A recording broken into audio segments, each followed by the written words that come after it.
Hola a todos, yo soy Ramón Lozano, bienvenidos a un nuevo episodio de este podcast donde vamos a hablar de los eventos más relevantes que movieron a los mercados financieros en Estados Unidos en la semana laboral que terminó el viernes 23 de septiembre de 2022.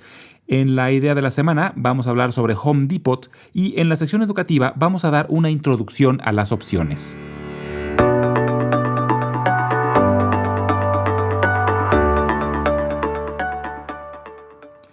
Otra semana muy complicada para la bolsa, donde todos los índices terminaron fuertemente a la baja.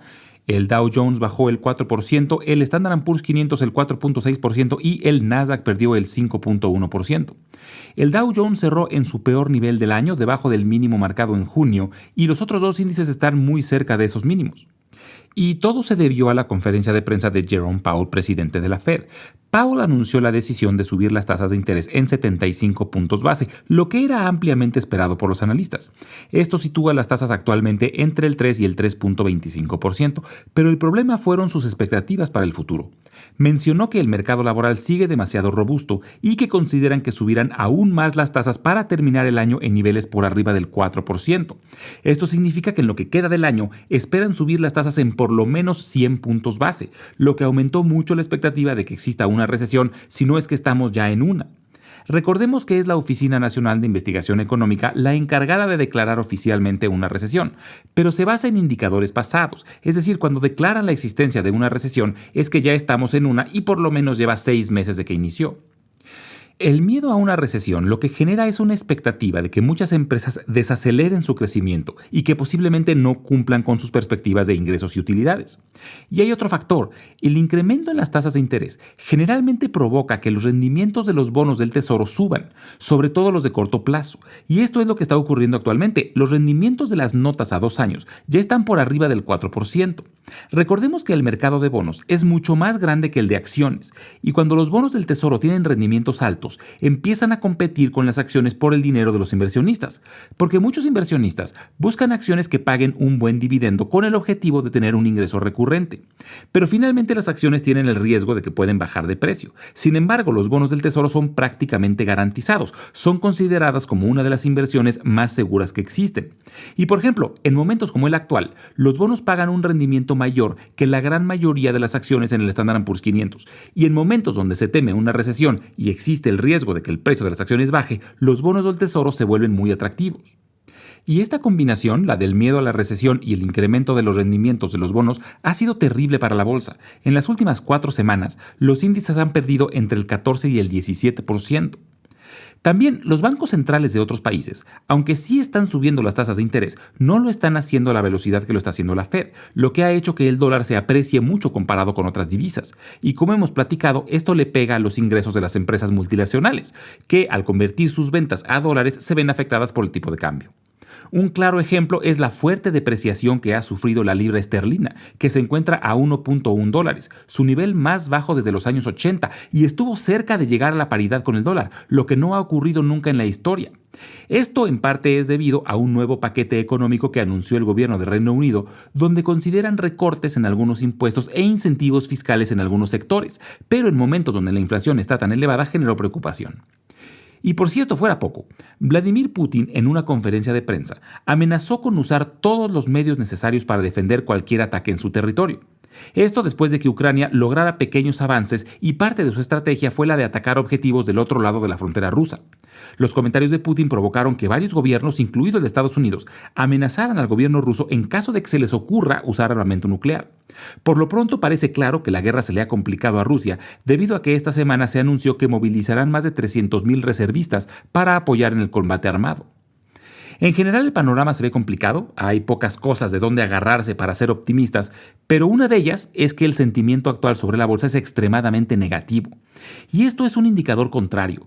Cuando hay mucha euforia, suele coincidir con máximos en la bolsa. Y cuando el sentimiento es extremadamente negativo, suele coincidir con mínimos en la bolsa. Además, recordemos que la bolsa es un indicador predictivo, es decir, que se suele adelantar a la economía, por lo que la bolsa muy probablemente rebote mucho antes de que sea obvio que las cosas tengan una mejoría. La próxima semana será la última de septiembre y qué bueno, porque suele ser un mes malo para la bolsa y este año no ha sido la excepción. Y empezando octubre inicia el último trimestre del año que en promedio ha sido positivo. Veremos si se logra revertir la tendencia tan negativa que estamos teniendo.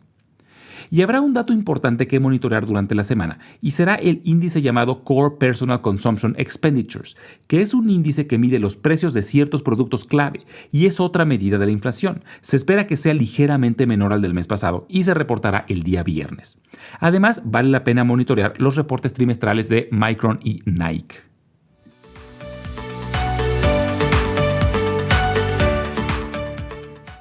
En la idea de la semana, vamos a hablar sobre Home Depot. Su símbolo es HD. Home Depot es una empresa que se dedica a la venta de herramientas, productos para la construcción y accesorios en general enfocados al mantenimiento y mejora de casas y otros inmuebles. Tiene cerca de 500,000 empleados y opera 2,300 tiendas principalmente en los Estados Unidos, pero también tiene presencia en Canadá y México. Fue fundada en 1978 y abrió sus 2 primeras tiendas en la zona metropolitana de Atlanta, Georgia. Es la empresa más grande en su sector y factura al año más de $150,000 millones. Recientemente, ha habido mucha preocupación sobre la industria de la construcción en general, debido al incremento en las tasas de interés que está implementando la Fed. Sin embargo, Home Depot ha seguido mostrando mucha fortaleza y reportando buenos números. El 18 de agosto de este año reportó un trimestre muy sólido, superando las expectativas, pero sobre todo reafirmando sus prospectos para el corto plazo. Están apostando fuertemente a un comercio digital híbrido. Debido al tipo de productos que venden, su estrategia es la de vender en línea, pero que las órdenes sean entregadas directamente en sus tiendas. Sus clientes están divididos en 2 categorías. Por un lado, el mercado Do It Yourself, que son personas que por sí mismas realizan alguna mejora en sus casas. Pero su mercado más grande es el conocido como Do It For Me, donde hay profesionales de la construcción que se dedican a remodelar o reparar casas. Y hay varias cosas que hacen a Home Depot interesante en un futuro cercano. En primer lugar, la casa promedio en los Estados Unidos tiene 40 años y por los materiales que se utilizan requieren de mucho mantenimiento. Por otro lado, debido a la pandemia, han cambiado mucho los hábitos, incluyendo los laborales, que hacen que las personas pasen más tiempo en sus casas. Y finalmente, las casas han subido muchísimo de valor estos últimos años, y esto normalmente es un incentivo para que la gente remodele sus casas para sacarles provecho y mantener su valor. Y por estas razones vale la pena tener a Home Depot en el radar.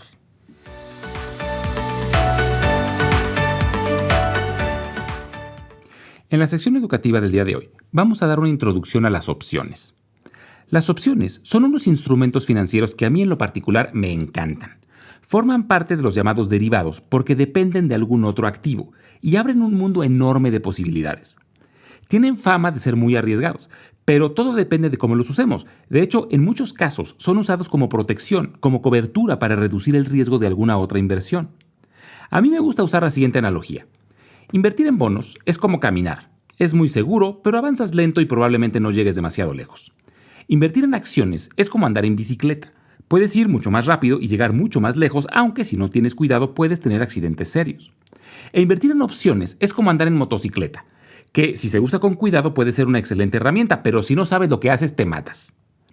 Para poder explicar bien lo que son las opciones, lo voy a separar en varios capítulos para que quede lo más claro posible y, además de explicar lo que son y cómo se usan, quiero también cubrir algunas de las estrategias básicas más comunes. Entonces, ¿qué son las opciones?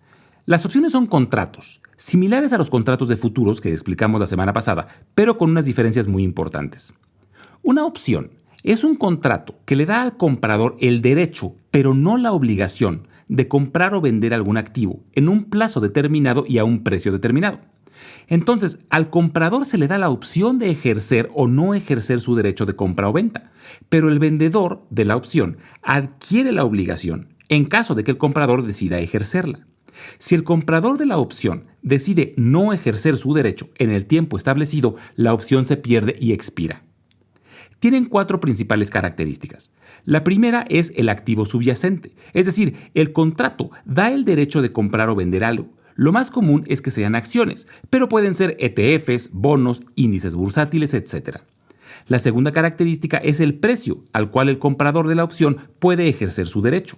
Es decir, el precio al que puede comprar o vender el activo subyacente. A este precio se le conoce como el strike price.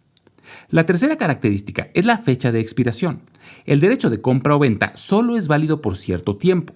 El comprador de la opción tiene ese tiempo para decidir si ejercer o no su derecho. Y la cuarta característica es el valor del contrato, también conocida como el premium, que es lo que el comprador de la opción le paga al vendedor por obtener su derecho. Y estos contratos se pueden comprar y vender antes de que expiren, y su precio se mueve en relación a dos factores, al precio del activo subyacente y al tiempo que quede de expiración. Es decir, existe un mercado de opciones que es muy líquido, por lo que es muy fácil comprar y vender opciones. Y hay opciones de compra y opciones de venta. Es decir, hay opciones que te dan el derecho de comprar un activo a cierto precio durante cierto tiempo, y a estas opciones se les llama tipo call. Y por el otro lado, hay opciones que te dan el derecho de vender un activo a cierto precio durante cierto tiempo, y a estas opciones se les conoce como tipo put. Esta diferencia es sumamente importante recordarla, porque por su naturaleza, las opciones tipo call suben de precio si el activo subyacente sube de precio, pero las opciones tipo put suben de precio si el activo subyacente baja de precio. Para esto hay un pequeño truco para acordarnos de la diferencia, y es usando dos frases muy comunes en el idioma inglés, que son call up y put down. Es decir, si queremos beneficiarnos de un incremento en el precio de un activo, hay que comprar opciones tipo call. Si queremos beneficiarnos de una bajada en el precio de un activo, hay que comprar opciones tipo put. Generalmente, las opciones se compran en lotes. En específico, para las acciones, se compran siempre en lotes de 100. Es decir, no podemos comprar una opción por una acción. Se compran siempre en múltiplos de 100. Pero el precio se da de forma individual, entonces siempre hay que recordar que si vemos el precio de una opción hay que multiplicarla por 100 para saber cuánto tenemos que pagar por ella. La principal ventaja que tienen las opciones radica en el hecho de que su valor, o sea su premium, es una pequeña fracción del precio del activo subyacente. O sea que con muy poco capital podemos controlar una cantidad muy grande de acciones. Pero lo interesante es que esto se hace sin margen, es decir, sin deuda, porque el precio de la opción en sí es muy bajo comparado con el del activo, y comprando la opción controlamos el activo completo durante cierto tiempo. Por poner un ejemplo, al día de hoy, una acción de Apple ronda los $150, pero una opción de Apple con un strike price de $150 que vence el 16 de diciembre de este año, ahorita cuesta $11. Ahora, recordemos que las opciones siempre se venden en paquetes de 100, así que para comprarla tendríamos que desembolsar $1,100. Pero es una opción de 100 acciones, que si quisiéramos comprar 100 acciones de Apple, tendríamos que pagar $15,000. Y efectivamente lo que logramos con esta opción es que entre el día de hoy y el día de expiración de la opción somos dueños de la apreciación de las acciones de Apple. Porque si, por ejemplo, el 1 de diciembre las acciones subieran a $200, nosotros tendríamos el derecho de comprarlas a 150 y venderlas a 200 en ese momento. Entonces, con una fracción del costo de la acción, somos dueñas de su apreciación. Pero el riesgo radica en que si la acción no sube de precio, o por lo contrario baja de precio, al día siguiente de la expiración perdemos el derecho y por lo tanto el valor de la opción se vuelve cero. Es decir, los $1,100 que nos costó la opción los perderíamos completos. Y por eso es que hay que ser muy cuidadosos cuando compramos opciones, porque existe el riesgo de que perdamos la inversión completa al día de la expiración. Pero por eso vamos a hablar en las próximas semanas de algunas estrategias y cómo proteger nuestro capital. Si no ha quedado claro aún el tema, no se preocupen, el día de hoy fue solo una introducción, pero es un tema que me interesa mucho y por eso quiero explicarlo en varias semanas. Por lo pronto, la próxima semana quiero hablar más a detalle en específico de las opciones tipo call. Como siempre, las transcripciones de todos los episodios las vamos a estar subiendo al blog invertirenlabolsa.substack.com, donde se pueden suscribir para que les lleguen las notificaciones en cuanto estén disponibles los episodios y puedan acceder a la versión escrita. Y también les dejo mi correo electrónico por si tienen alguna duda, comentario o sugerencia. Es ramonlog@yahoo.com. Muchas gracias y nos escuchamos en el próximo episodio.